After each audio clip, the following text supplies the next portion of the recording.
साधना सिद्धि छोटी मोटी चीज है, इसमें क्या उपयोग है इस चीज का। इसको तो गीता में परमात्मा की तरफ जाने के मार्ग में बाधा माना है। और कुछ गुरु जो होते हैं बस इसी को लेकर पकड़ के बैठे हैं कि हम तो चमत्कारी है। तो वो खुद एक बाधा में उलझे हुए हैं और तुम उनकी तरफ जाके मार्ग मांग रहे हो, इसमें हम नुकसान पाते हैं। तो जीवन में ये सूत्र अपने जीवन में उतार लो कि विधि का विधान जान, हानि लाभ सहो। कर्म करते रहो, लेकिन अगर बुरी चीज हमारे सामने आए, बुरा वक्त चले, तो विधि का विधान जानो, हानि लाभ सहो, स्थिर रहो, चिंता मत करो। क्योंकि तुम एक नाटक निभा रहे हो, एक मंच पे खड़े हो, सगे संबंधित अपना अपना कैरेक्टर निभा रहे हैं, ऑफिस बिजनेस अपना अपना कैरेक्टर निभा रहा है। और ये प्रयोग भी कभी करके देखना, 2-4 घंटे के लिए ये पूरी दुनिया को नाटक समझो। घर से दरवाजे से बाहर निकलो, पूरी दुनिया को नाटक समझो। जो दिख रहा है उसको ऐसा देखो जैसे जीवन में कभी तुमने देखा नहीं, पहली बार देख रहे हो। किसी को कोई प्रतिक्रिया मत करो, सिर्फ एक दर्शक बनो, दर्शक। कोई गाली दे तो भी कुछ नहीं होना, क्योंकि हमें नहीं दे रहा, हम तो फिल्म देख रहे हैं, किसी और को दे रहा होगा। कोई अच्छा बोले, हमें नहीं दे रहा, हम तो फिल्म देख रहे हैं। कुछ घंटे के लिए, सिर्फ कुछ घंटे के लिए, हम सबको बताएंगे, कुछ घंटे के लिए प्रयोग करके देखो। और उस 1 घंटे 2 घंटे के अंदर तुम जान लोगे कृष्ण की जो लीला थी, जो माया थी, राम जी की जो लीला थी, वो माया थी, वो कोई और चीज नहीं, सिर्फ हमारे विचार है। जैसे कथा में हमने पूछा कि बताओ कृष्ण की लीला क्या है, कोई बोला है ना कि वृंदावन, कोई बोला मथुरा, कोई बोला द्वारका, कोई बोला होगा महाभारत, कोई बोला होगा रामायण, कोई बोला होगा राम का वध करना, है ना, कंस को मारना, ये वो। मैंने बोला चुप, क्यों झांक के देखना है। कृष्ण की लीला कुछ और नहीं। तो फिर किसी ने बोला कि कृष्ण की लीला ये ब्रह्मांड है, दुनिया है, रचा हुआ सारा खेल है। नहीं, ये खेल रहेगा, होगा, था, आगे भी होगा। कृष्ण की लीला, राम की लीला सिर्फ हमारे विचार,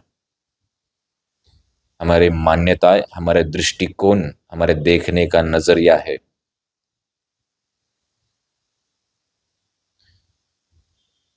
और कृष्ण भगवान गीता, महाभारत, राम भगवान रामायण में, महादेव अपने जीवन चरित्र में यही बताते आए कि कहीं और मत खोजो किसी चीज को, अपने अंदर खोजो। जैसे महादेव जी को हम देखते हैं ना, हमेशा ध्यान में रहते हैं। राम जी ने किसकी पूजा की? राम जी, महादेव, कृष्ण, ये सब एक ही है, उनको अलग मानने की कभी चेष्टा मत करो। और अगर हमारे शिष्य हो तो सभी देव देवताओं को एक ही मानना चाहिए। कृष्ण जी ने किसकी पूजा की, किसका ध्यान करते थे, किसका चरित्र सुनते थे? किसी का नहीं। राम जी किसका सुनते थे? किसी का नहीं। बुद्ध हुए, बुद्ध किसका सुनते थे? किसी का नहीं। कोई किसी के जीवन में झांक के नहीं देख रहा था, सब लोग सिर्फ अपने अंदर झांक के देख रहे थे। इसलिए तर्क वितर्क छोड़ देना है। रामायण महाभारत में क्या हुआ, ध्यान ज्यादा नहीं देना है, हाँ उनसे मार्गदर्शन लेना है और अपने अंदर झांको। तुम अगर चाहो, किसी संत को हमने सुना, उनसे पूछा गया ये जगत क्या है, उन्होंने बोला भ्रम। उनसे पूछा भ्रम क्या है, तो बोला जो भ्रम होता है वही भ्रम होता है, भ्रम और क्या होता है। तो बोला कैसे उसको पार हो जाए। उन्होंने बोला भ्रम को भ्रम मानना छोड़ दो, हो गए पार। भ्रम को भ्रम है ये स्वीकार कर लो, छोड़ दो, ये भ्रम है, हो गए पार। कुछ बड़ी साधना विधि की आवश्यकता लगी? हाँ, इसका अर्थ ये नहीं कि हम परिवार की जिम्मेदारी छोड़े, घर की जिम्मेदारी छोड़े, नहीं। जो हमें प्रारब्ध के अनुसार मिला है, जो कर्तव्य हमें करना है वो कर्तव्य करो। बस वो कर्तव्य भौतिक जगत का है, आध्यात्मिक जगत का कर्तव्य अपना अपना अलग होता है। जब तुम वृद्ध हो जाओगे, बूढ़े हो जाओगे, जब तुम्हारे हाथ पैर नहीं हिलेंगे, एक जगह पे तुम पड़े होंगे, पानी का गिलास भी नहीं उठा पाओगे, और तुम्हारा अंतिम समय जब निकट आएगा, तब तुम हमारी इस बात को गहराई से समझोगे कि हम ये क्यों कह रहे थे। कि भ्रम है, लेकिन कर्तव्य अपने अपने पार करो। सबको जितना तुम प्रेम दे सको, मौका तुम्हें वापस नहीं मिलेगा। मैं तुम्हें बोलूं जाओ 5वीं कक्षा में वापस जाके बैठो, वापस मौका मिलेगा? मौका कभी तुम्हें वापस नहीं मिलने वाला। अभी हमने बोला कि मौका तुम्हें कभी वापस नहीं मिलने वाला। ये एक 10 सेकंड पहले हमने बोला, 10 सेकंड का भी वो मौका वापस नहीं तुम्हें मिलने वाला सुनने का, समझने का, है ना। हर चीज गुजर रही है वक्त के साथ। हम बचपन से ना जवान थे ना किशोर थे, हम बचपन से सिर्फ बुढ़ापे की ओर यात्रा कर रहे थे।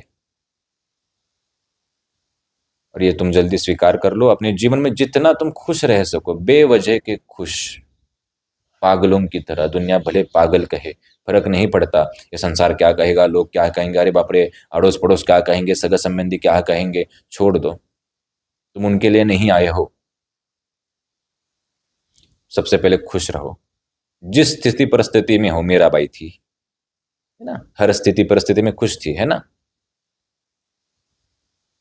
समझ गए थे कि बाबा ये समय वापस नहीं मिलेगा, मौका वापस नहीं मिलेगा। जब तक तुम्हारे हाथ पांव चल रहे हैं, जितना तुम भ्रमण भ्रमण कर सको, इस पृथ्वी को देख सको, भारत को देख सको, है ना, अलग अलग जगहों पे जा सको, जाओ, घूमो, देखो। लोग तुम्हें गाली दे फिर भी तुम उनको अच्छा कहो, जितना अच्छा कह सकते हो। क्यों कहना है उनको? उनकी खुशी के लिए नहीं। ये तुम्हारी ड्यूटी है कि तुम आए हो तो दुनिया में प्रेम बांटो।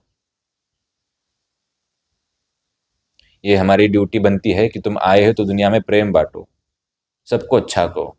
वो नियति ऊपर बैठ के हिसाब किताब कर रही है। वो नियति ये हिसाब किताब नहीं करेगी तुम्हें कितनी किसने गाली दी, तुमने कितना मन के अंदर उस गाली को पकड़ के रखा। नियति ये हिसाब किताब करेगी तुमने कितना किसको अच्छा कहा। इसलिए हमारी बात को स्वीकार करो, ये प्रवचन नहीं है, ये तुम्हें हम जागरूक कर रहे हैं कि दुनिया कुछ और है। तुम्हारे माता पिता ने तुम्हें क्यों जन्म दिया बताओ? ठीक है, अपने माता पिता को जाके पूछो, हमको क्यों पैदा किया? क्या बोलेंगे? वंश बढ़ाने के लिए? तो बोलो मुझे ही क्यों किया, किसी और को कर सकते थे। बोला हमारे हाथ में नहीं है ना। किसके हाथ में है फिर? वैज्ञानिकों को पूछा गया, जो गॉड पार्टिकल उसका नाम दिया ना, एक पार्टिकल, एक संशोधन हुआ था 2012 के आसपास ना, है ना। तो कुछ उसमें पार्टिकल्स को टकराया गया और उसमें कुछ हो, रिसर्च हुई, उनको पूछा गया ये क्या है, वो बोले पता नहीं हमें क्या है। तो उन्होंने क्या नाम दिया? God particle. जिस चीज को पता नहीं उस चीज को हम भगवान कहते हैं। जिस चीज के बारे में हमें पता नहीं उस चीज को हम सीधा भगवान कह देते हैं। तो वैज्ञानिकों ने बोला गॉड पार्टिकल। हे भगवान, माता पिता बोल रहे हैं कि मुझे पता नहीं, मैं तो, तुम आए मुझे कैसे, मुझे पता नहीं। यहाँ पे वैज्ञानिकों को जाकर मैं पूछ रहा हूँ कि वैज्ञानिक मुझे बताओ, वो बोल रहे हमें पता नहीं, तुम कैसे आए? तर्क शास्त्रियों को जाके पूछा, वो तर्क नहीं लगा पा रहे। गुरु को जाके पूछा, गुरु ने बताया कि जी हाँ, इससे परे कोई है, और इससे परे कोई और नहीं, कोई भगवान ईश्वर ऊपर नहीं बैठा, तुम खुद हो। हम ब्रह्मास्मि बोलते हैं ना, ऐसे कुछ बोलते हैं ना वाक्य लोग बहुत से, है ना। हम, तुम अगर अपने आप को जानो तो हाँ, तुम खुद ब्रह्म हो। हाँ, भ्रम को त्यागो तो ब्रह्म को समझ सकते हैं। इसलिए हम आपको ऐसा समझो कि हमारा आदेश समझो गुरु पूर्णिमा पे, कि तुम्हें कितनी भी कोई गाली दे, घर ऑफिस दुनिया, कहीं फर्क नहीं पड़ना चाहिए। तुम खुश रहो, बेवजह के पागलों की तरह खुश रहो। 2 वक्त की खाने के लिए रोटी है ना, खुश रहो।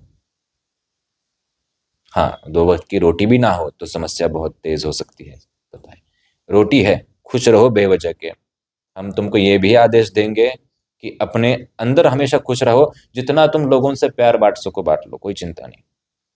कोई तुम्हें कितनी गाली दे, स्वीकार कर लो, ओके, कोई बात नहीं, है ना। तो आज के लिए हम आपको यही बातें बताना चाहते हैं।